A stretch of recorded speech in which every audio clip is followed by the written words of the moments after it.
The man's desktop was dying by inches. No sparks, no smoke, no cinematic explosions, just a slow, maddening fritzing of a machine that had decided to wage psychological warfare. Random freezing, reboots, files vanishing, the cursor drifting like it was drunk. He tried everything a normal, rational human would try. New mouse, keyboard, power supply, even a new PC. The new one fritzed too. He called in professionals. One tech blamed dust ingress, another claimed driver conflicts, a third mentioned cosmic rays, which felt like something he'd made up, before shrugging and saying, "Sometimes computers just do that." Nothing helped. The desktop continued its campaign of petty cruelty. Finally, in a moment of exhausted desperation, he noticed a tiny advert in the back pages of a free newspaper. "I can fix it." No phone number, just a QR code and a doodle of what looked like a goblin giving a thumbs up. He scanned it. 5 minutes later, the doorbell rang. On the doorstep stood a very small, very old man. He looked like a dwarf, or possibly a gnome.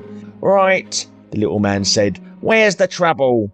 The desktop, it keeps fritzing," the little man said, nodding. "Classic sign."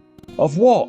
"Gremlins, obviously. Show me this desktop so I can quell the infestation." He produced a tiny pair of glass goggles from his coat. "Put these on."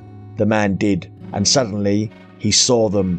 Tiny creatures no bigger than mice, scampering across his keyboard, sucking on USB ports, swinging from the monitor cables like drunken acrobats. The man screamed. The little old man sighed. "Humans, always dramatic." He uncorked a bottle labelled "Gremlin Be Gone." A puff of violet smoke filled the room. The gremlin shrieked, scattered, and evaporated like steam. "There," the little man said, dusting his hands. "Job done. I'll take payment in precious metals, gold, silver, any old trinket you have on hand."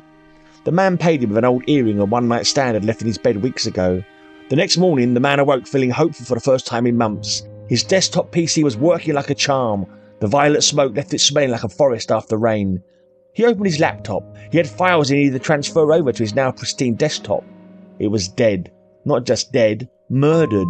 The screen displayed nothing but static and a single word message: "No." He staggered into the kitchen. The toaster popped. 2 slices of charcoal black toast shot into the air, landed on the counter and together spelled "piss off." He read the message and grabbed for his phone, trying to remember where he'd left those old cufflinks he'd inherited from his uncle. The QR code pinged. In the end, it cost him the cufflinks, a silver-plated knick-knack, and a gold crown the little man magically plucked straight out of his mouth. Once satisfied, the little man blew a whistle. Gremlins poured out of the walls and into a sack, like naughty children at the end of recess. "Good job, lads," he said. "On to the next house." He tipped his hat. "A pleasure doing business," and vanished with his crew.